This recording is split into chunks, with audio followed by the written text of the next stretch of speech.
Hey, good morning, everybody. Yeah, it's me, your old buddy, Shep Jordan, and this morning we're coming to you from the beautiful Outer Banks of North Carolina. It's a gorgeous day. It's Monday morning. Hope you're ready for a great week. It is Columbus Day, so if you're one of those fortunate few that gets the day off, I hope you enjoy. But for the rest of us, let's rock and roll. Hope it's going to be a good week for you guys. All right, this is part 2 of the What's the Point video that we started last week, and we're going to fill in the blanks for you today and hopefully give you some details that will show you what we got going on in year 2 that will be of benefit to you and others in your world. So let's just get right to it. Got a lot to talk about. It's all important. Thanks for being here. This is your Monday morning moment. Let's keep rocking and rolling, people.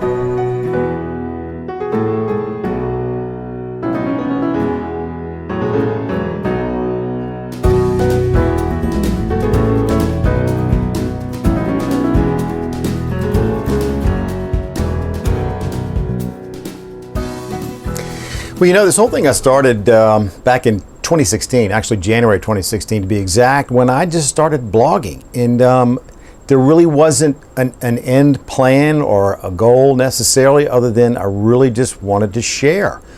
And what I wanted to share was simply the fact that, you know, my experience was with a strong faith, you can overcome the biggest obstacles in life. And then, you know, when life throws you a curveball, you know, you have your faith to give you that hope and purpose to hang in there. And I just kind of wanted to share that with people, so I just started blogging. Of course, I had to have a name for my blog, and so I decided to call it Intentional Faith, Finding Hope and Purpose in Your Life, which made perfect sense to me, I think. And the whole point there was being intentional in growing your faith, because like anything we've ever tried, a diet, running a marathon, whatever you've set a goal for, you had to be intentional, didn't you, to be successful. So it just seemed, you know, to me like a perfect name, Intentional Faith, Finding Hope and Purpose in Your Life. And so I blogged over several years and picked up some subscribers, and which I'm grateful for, and you know, just kept doing it. But something was missing, and I couldn't quite put my finger on it. So my blogging was not as consistent as it needed to be. I think the messages were pretty good, but there was something missing. So about a year ago, as you guys know, started doing Monday Morning Moments. And that was totally random too, if you believe in randomness. But just started doing them because I thought, this is something I just feel like I need to get out there. So we did them.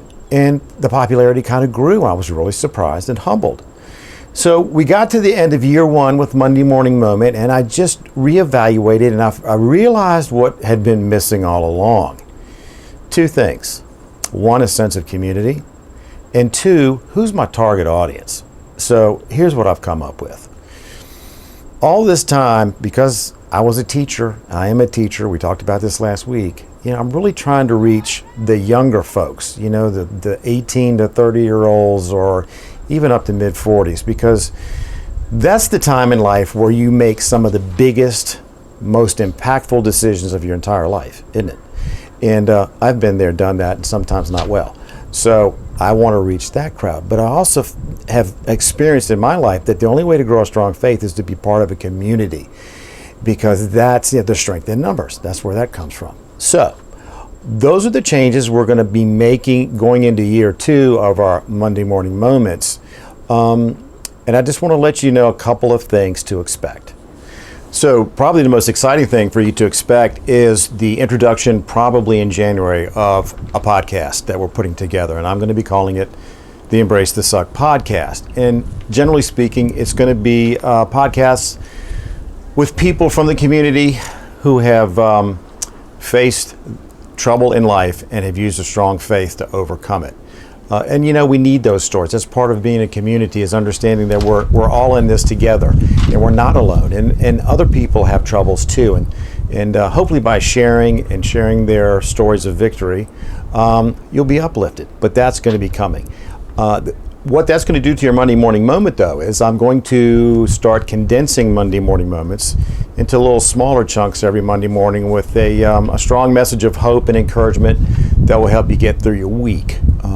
So that's that. And we're going to continue to be blogging and sharing with you through that tools of faith. And that's a term I've used frequently. And we have more tools we want to give to you to help you in your quest to build a strong faith. So those are things that are coming. We are the Intentional Faith Initiative community, like you to be part of it. And I'm really hoping that we can reach that younger crowd. I certainly needed this kind of help when I was that age. And now that I'm over 60, I really feel that my skills as a teacher and also a mentor, I can just really help with that. So that is my goal. All right, friends and neighbors, just want to wrap up today by telling you that the whole foundation of the Intentional Faith Initiative community is simply belief that with a strong faith, you will always be able to find the hope and purpose necessary to live a life of abundance. You don't think that the Lord intends you to live a life of abundance? Well, I'm going to lay a couple of gold nuggets on you right now. So listen to this. This will make it very clear for you. First one is 2 Corinthians chapter 9, verse 8. And God is able to bless you abundantly, so that in all things, at all times, having all that you need, you will abound in every good work. How about this from John 10:10? And this is the Lord Jesus talking right here. You've heard this one probably. The thief comes only to steal and kill and destroy. I have come that they may have life and have it to the full. So, there you go. We all deserve an abundant life. We're all going to need help in our quest for that abundant life. All right, I hope this has cleared up some things for you. We're going to continue to talk a little bit about it. I just would like to say to all of you, may the Lord of peace himself give you peace at all times and in every way. The Lord be with all of you. Hope you have a fantastic week. And next week, we're going to talk about what it means to be intentional. So come on back, y'all. All right, see y'all later.